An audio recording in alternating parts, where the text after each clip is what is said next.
You are born with a sword already waiting for you. Not literally. You are born in a wooden house in feudal Japan in the early 16th century, and swords are expensive objects that most families do not leave lying around for infants to find. But you are born samurai, which means you are born into a class that carries the sword as its defining symbol, its legal right, its moral obligation, and its existential burden all at once.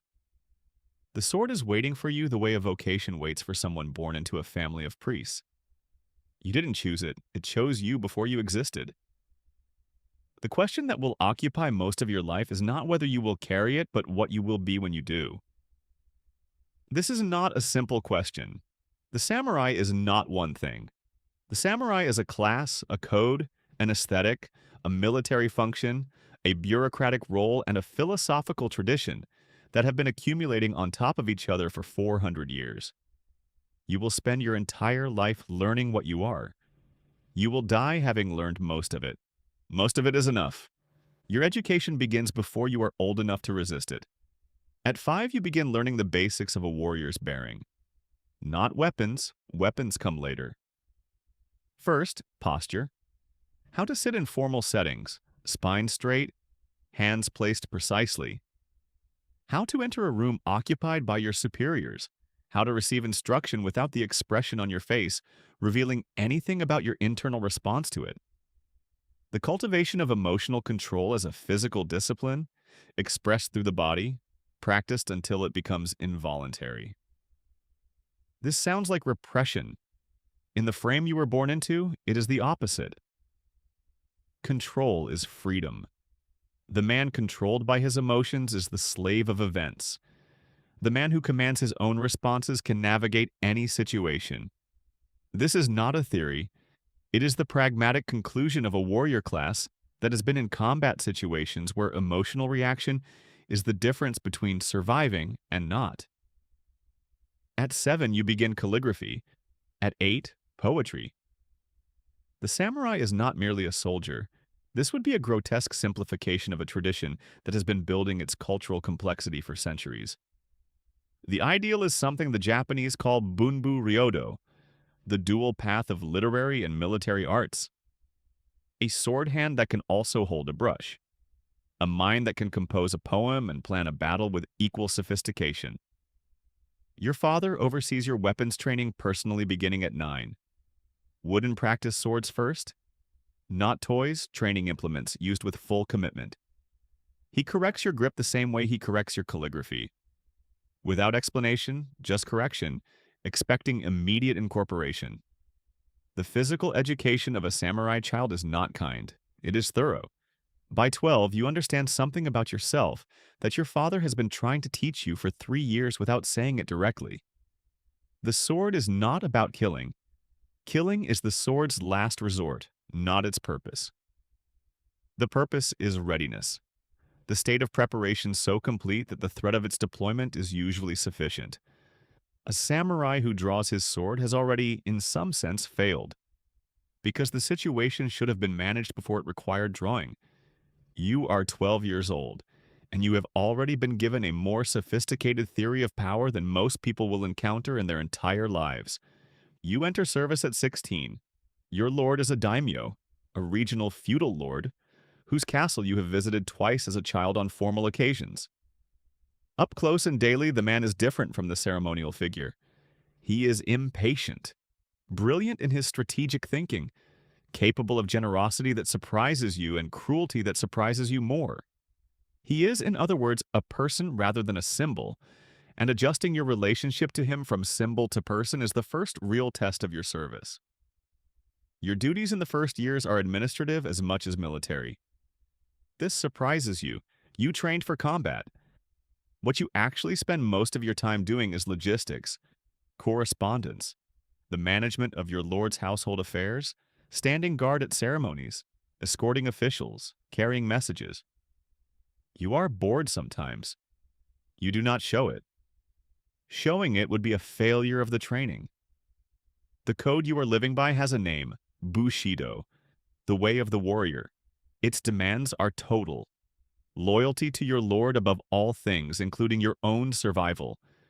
courage in the face of death, which is understood as a condition of the life you have chosen rather than an exceptional circumstance. Honor as something that has an objective existence in the world, not merely a social convention. Something that can be genuinely damaged by certain actions and genuinely expressed by others. Honesty so absolute that a samurai's word is considered a contract. This is not idealism, it is pragmatic. An organization built on warriors who lie to each other is not viable. The code is a technology of trust in a world where trust is the foundational resource. You internalize it the way you internalize the calligraphy, through repetition until it becomes the shape of your responses before you consciously choose them. Your first combat comes at 22. A border dispute with a neighboring domain that moves from negotiation to violence over 3 weeks. You are in 2 engagements, brief, chaotic, nothing like the formal martial arts training that preceded them. You learn the difference between training and the thing training is for. You perform adequately, not heroically. Adequately. You bring everyone in your unit home. Your lord notes this approvingly. It is enough. Sengoku Japan, the Warring States period, is a century of nearly continuous military conflicts between feudal lords competing for territory, power, and ultimately the reunification of a fragmented country.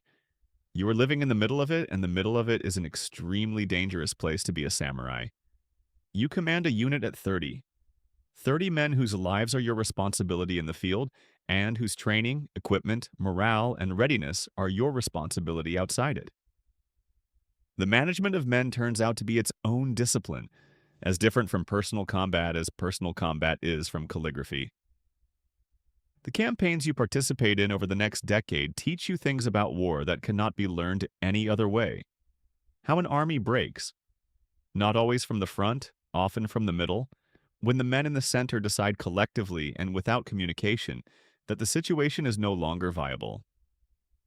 How terrain determines outcome before a single sword is drawn.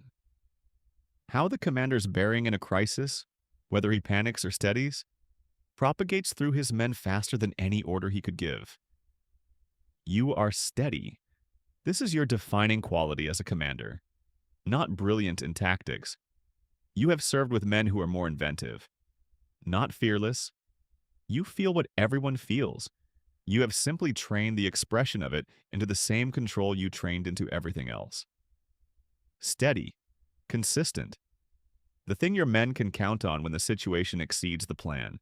You lose men. This is the weight that commanders carry that no other rank carries in quite the same way. The tactical decision that cost 3 men their lives, you can reconstruct it precisely, identify the moment where a different choice might have changed the outcome, and you do reconstruct it, and you carry the reconstruction. The tradition has a framework for this. The warrior's acceptance of death, his own and others, as the natural condition of the life he has chosen. The idea that a samurai is already dead, that he lives on the far side of death as a choice made in advance, and therefore is freed from the fear that compromises other men's judgment. You understand this intellectually. The intellectual understanding and the lived experience are 2 different things, and the gap between them is where the weight lives. The period of reunification changes everything. The great warlords, Oda Nobunaga, Toyotomi Hideyoshi, Tokugawa Ieyasu, consolidate power across Japan over 60 years of campaign and politics and assassination and alliance. By the time the Tokugawa shogunate is established in 1603, the Warring States period is effectively over. Japan is unified. The military function that has defined the samurai class for centuries has dramatically reduced. This creates a problem that the entire class spends generations wrestling with. What is a warrior in peacetime? You are in your 50s when the weight of this question arrives. The campaigns you fought are 15 years behind you. Your lord's territory is secure, the borders are stable. The threats that required a sword to manage are managed now through a bureaucratic apparatus that requires a brush more than a blade. You become an administrator in a way that your younger self would have found humiliating. You manage accounts. You arbitrate disputes between farmers and merchants. You oversee the collection of rice taxes. The sword on your belt is a symbol of status now far more than it is a functional instrument. This is not decline. This is what the tradition calls bun, the literary, administrative, intellectual half of Bunbu Ryodo. You are a warrior who has become, in the fullness of his years, primarily a scholar and administrator. The training that began at 5, calligraphy, poetry, the cultivation of emotional control as a physical practice, turns out to have been preparation for this as much as for the battlefield. You write, not formally, not for publication, not as a recognized literary figure. For yourself. You write down what you have learned about command and about what the code actually demands versus what the theory of the code says it demands. And the differences between those two things are numerous and important, and nobody told you about them in advance. You find to your genuine surprise that this is interesting work. You are 64 years old. The Tokugawa peace has been established for 30 years. Your grandson is a samurai administrator who has never been in combat and may never be. The code he lives by is the same code. The swords on his belt are the same swords. But the world those swords were designed for has been replaced by a world they are inadequate to. He doesn't know this yet. He will know it eventually. The samurai class will be abolished 2.5 centuries after your death, when a new Japanese government decides that a hereditary warrior class with swords is not compatible with a modern nation-state.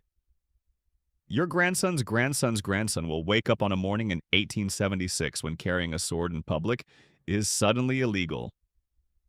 You don't know any of this.